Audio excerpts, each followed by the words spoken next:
Do you ever, look back at those friendships you had as a kid, that really simple time Oh, definitely. where it just felt so easy, right? Shared jokes, always having each other's backs, just belonging. Effortless. And then you look at adulthood and wow, it can feel so different.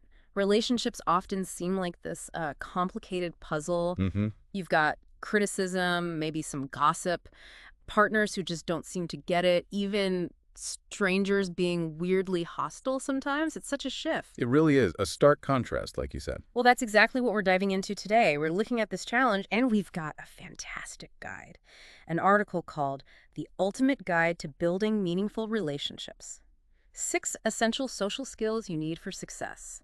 It's from the Startup Literature website. That's my site, yes. And what's really great is we actually have the author right here with us. So you're not just getting the article's insights, but the story behind it, too. Exactly. It's a pleasure to be here and share a bit more. This article really came from my own life, my own struggles, especially growing up. Ah.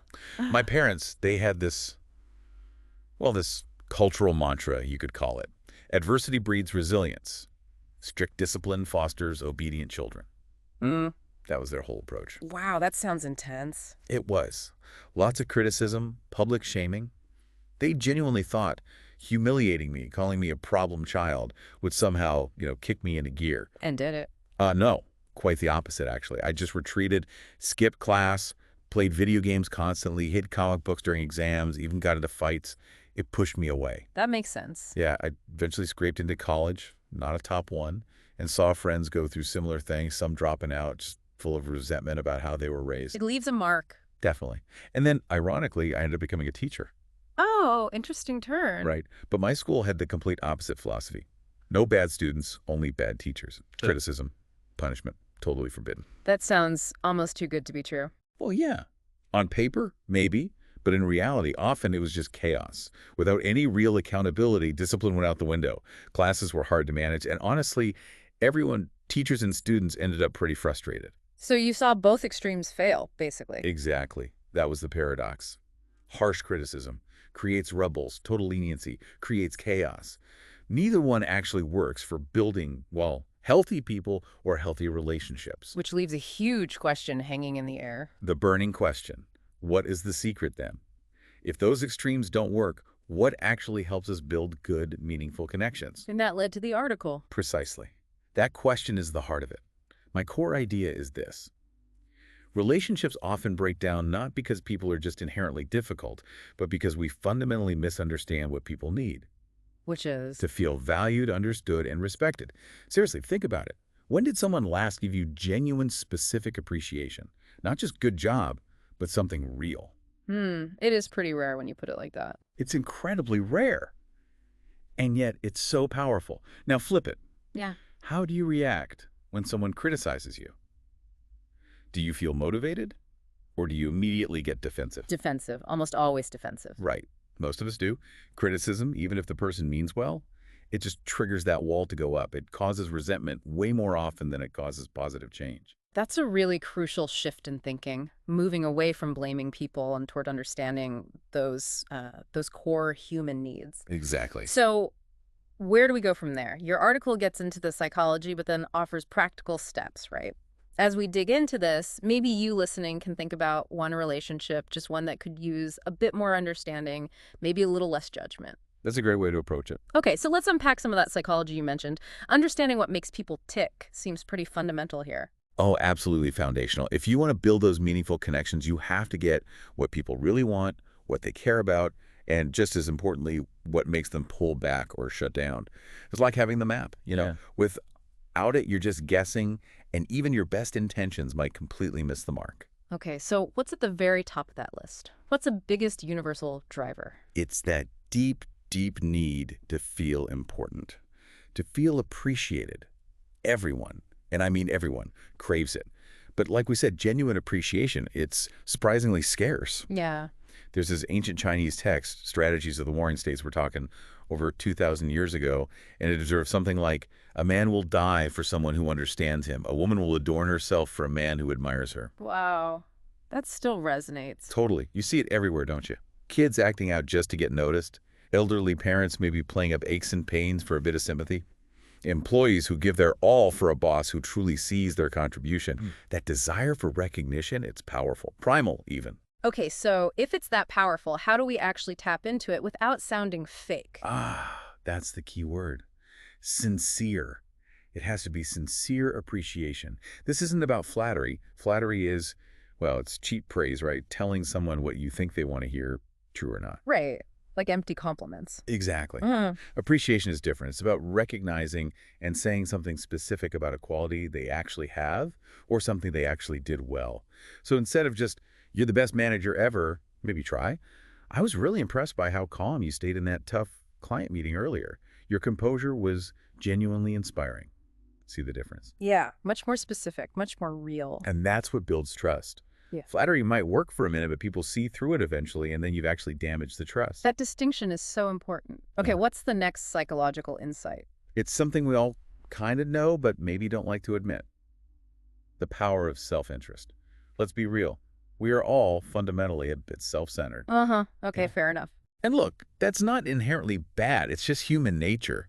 Our own needs, our own desires, they're naturally front and center. You ever watch those dating shows? Sometimes. It's a masterclass in self-interest. Mm. Contestants are always listing what they want. He has to be tall. She needs to be ambitious. It sounds selfish, maybe, but it's just people focusing on their own needs.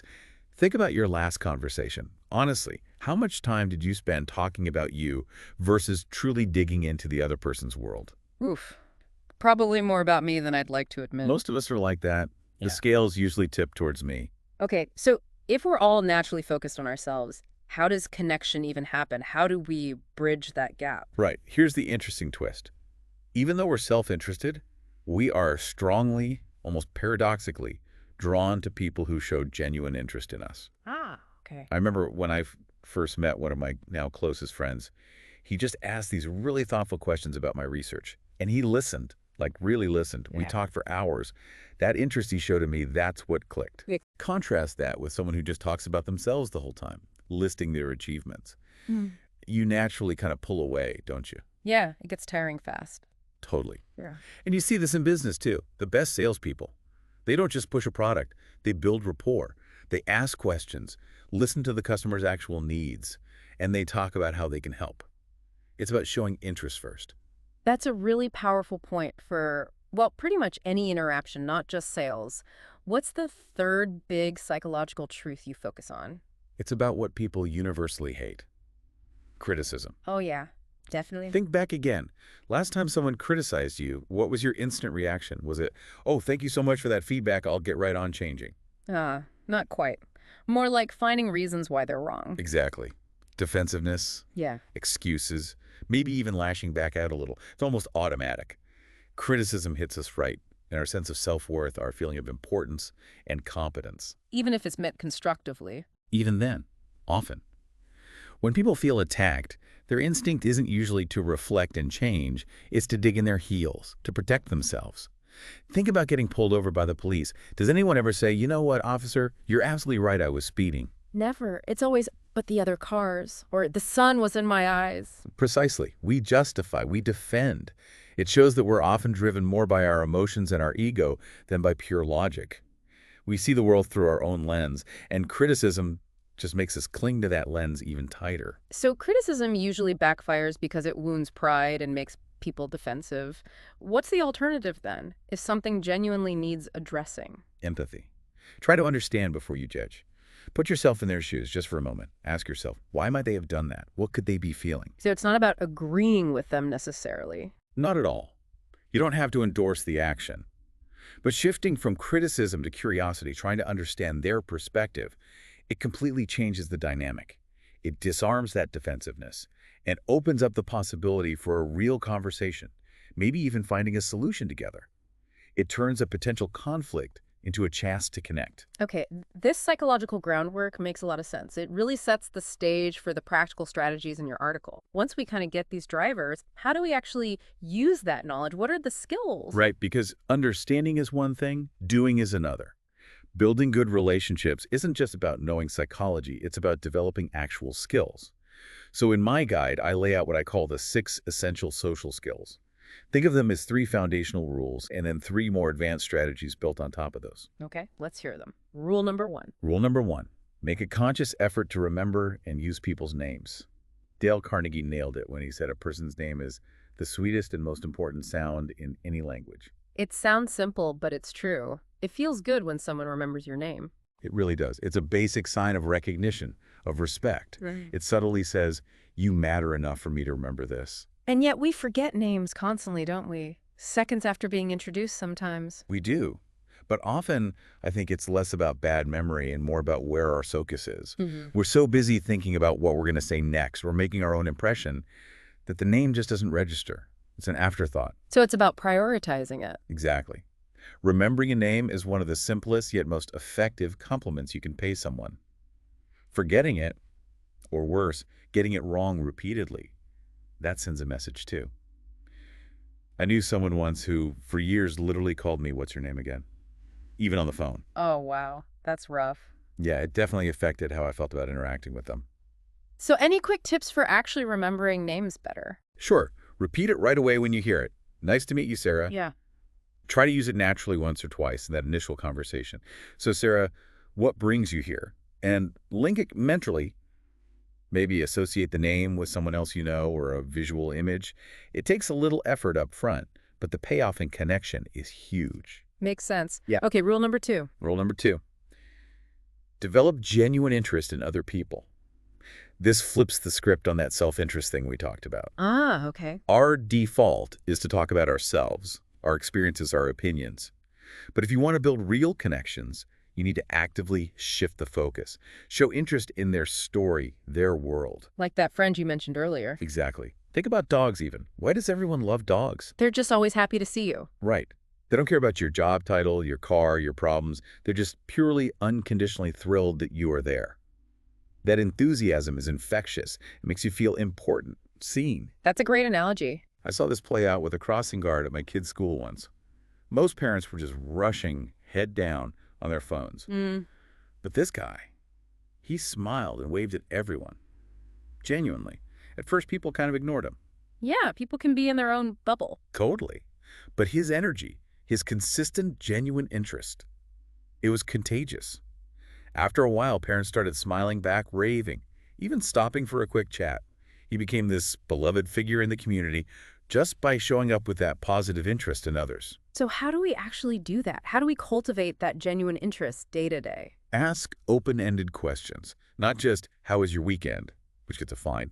Try something like, "What was the highlight of your weekend?" Or, "What's something interesting you're working on lately?" Questions that invite a real answer. Exactly. And then listen actively. Nod, make eye contact, show you're engaged, ask follow-up questions. And try to remember little details they share, a hobby, a challenge they mention. Bringing that up later shows you were really paying attention.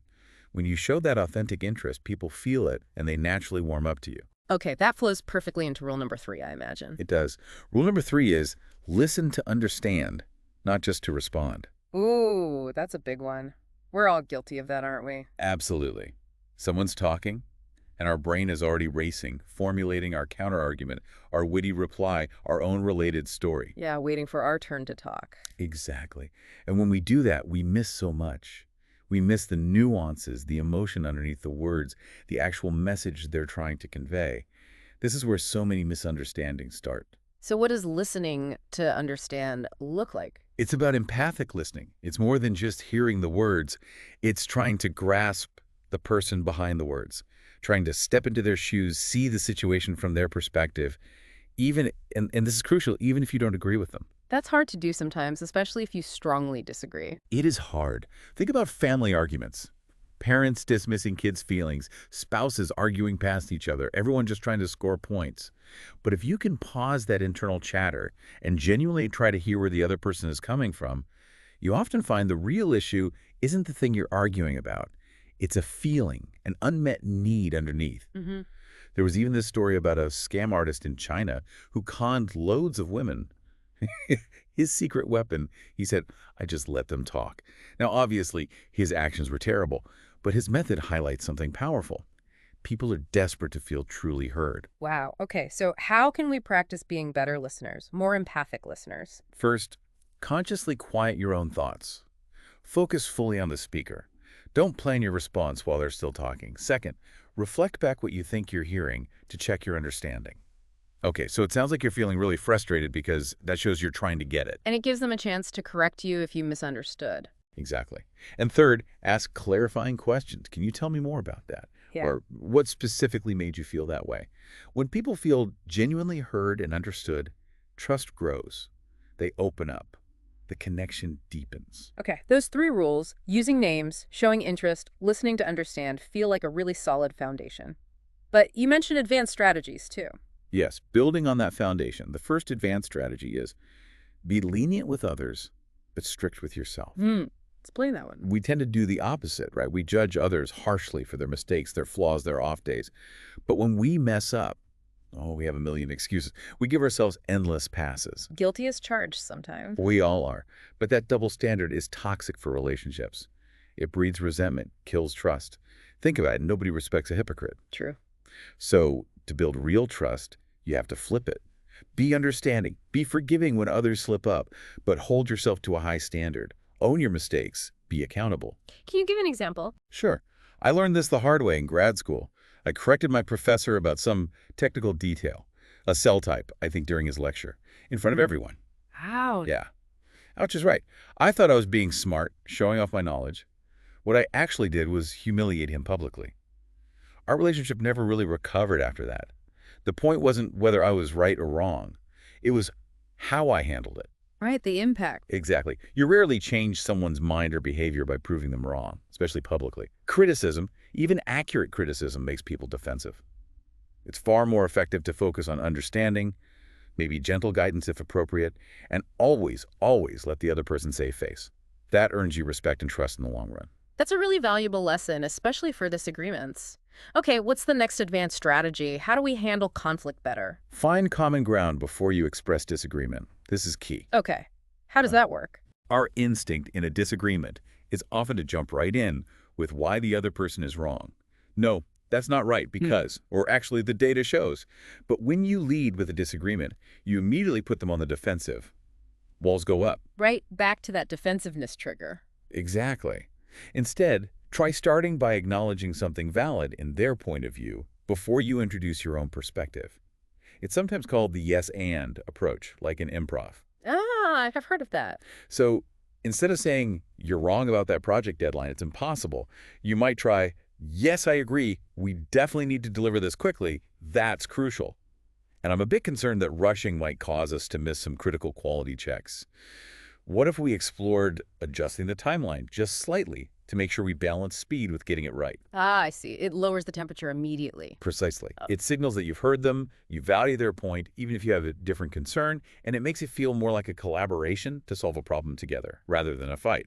It opens the door for dialogue, not confrontation. That makes so much sense. It's about inviting them in, not pushing them away. Okay, and the third advanced strategy. The third one is inspire action rather than giving direct orders. Nobody likes being told what to do. Nobody. Even if it's objectively good advice or something they should do, direct commands, even from a boss or a parent, often just trigger resistance. That little bit of rebellion kicks in. Yeah, that feeling of don't tell me what to do. Exactly. So if you genuinely want someone to do something, don't just order them. Inspire them. Make them want to do it. Make them feel like maybe it was even their idea, or at least that it aligns with their own goals or values. Think about great leaders, or even effective advertising. They don't just command, they capture your imagination, stir your emotions, make you want to be part of something. Okay, so how do we actually inspire action in everyday situations? Give me some practicals. Okay, a few things. First, frame it around the benefits for them or for the group they care about. Not just clean up this storage drive, but maybe, hey, if we clear out some of this old data, the system will run faster for everyone, which means less waiting time on those big reports. Is it? See? Benefit-driven. Got it. What else? Second, give people ownership and recognition. You did such a great job organizing those files last time. It saved us hours. Would you be willing to take the lead on this cleanup? Give credit. Empower them. Makes them feel valued again. Exactly. Connects back to that core need. And third, if it fits, make it engaging or even fun. In my old lab, we had this massive, tedious task of clearing out old digital storage. Nobody wanted to do it. Sounds awful. It was. So instead of just assigning it, we turned it into a friendly competition. different teams, who could clear the most terabytes by the end of the week, maybe a small prize like bragging rights or pizza. Suddenly, people were into it. We cleared hundreds of terabytes, way more than expected, and people actually had fun. That's brilliant, turning a chore into a challenge. Right. When people feel inspired or engaged or that they have some ownership, they're way more likely to jump in and even go the extra mile compared to just being told what to do. Wow. This has been such an insightful deep dive. It really brings it all back to that central idea, doesn't it? That the absolute foundation of any good relationship is making people feel genuinely valued, understood, and respected. That really is the core of it. And I just have to stress again, all these skills, remembering names, listening deeply, finding common ground, inspiring action, they only work, they only have real power if they come from a place of authenticity. Right. It can't be manipulation. Absolutely not. Yeah. If you try to use these as tricks just to get what you want, people will eventually see through it. The results will be temporary at best, and you'll end up damaging your reputation, maybe permanently. Sincerity is everything. So how do we make these skills stick? How do we make them authentic habits? Practice. Consistent, deliberate practice. It's like any skill. You don't become a great listener overnight. You have to work at it. So start small, maybe even today. Make a conscious effort in your next conversation to really remember the person's name and use it. Okay, doable. Choose one person today and make it your mission to show genuine interest in their story. Ask a good, open-ended question and really listen to the answer. And challenge yourself when you feel that urge to jump in and interrupt. Just pause. Listen a little longer. Try to understand first. Small steps, consistently. Exactly. Over time, with that consistent effort, these things stop feeling like techniques you're applying and just become part of how you interact. They become second nature. And you'll start to see the difference: deeper connections, smoother conversations, less conflict, more collaboration. You'll find yourself influencing and inspiring people naturally because they trust you and feel respected by you. That sounds like a worthy goal. It really is. And if you, the listener, are interested in exploring more about personal development, maybe some wealth wisdom or entrepreneurship alongside this kind of relationship building, I'd love for you to visit my website. It's bullishbooks.com. Bullishbooks.com. Yep, you can subscribe there, get more insights, join the community. We've got other stuff, too, that might interest you. Articles like The Missing Class Every American Needs, or maybe 48 Hours to Freedom, the No Excuses Guide to Starting Your Business This Weekend. Lots to explore. Fantastic. Well, thank you. This deep dive really highlights that strong, meaningful relationships, they aren't just accidents. They don't just happen overnight. Not at all. They're built brick by brick with consistent effort, with genuine care, and, as you've really emphasized, with that willingness to sometimes put the other person's need to feel understood ahead of our own need to be right. Well said.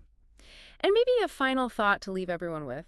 Mastering this art of understanding others, it doesn't just change your relationships, it actually changes you. It shapes who you become, one conversation, one connection at a time.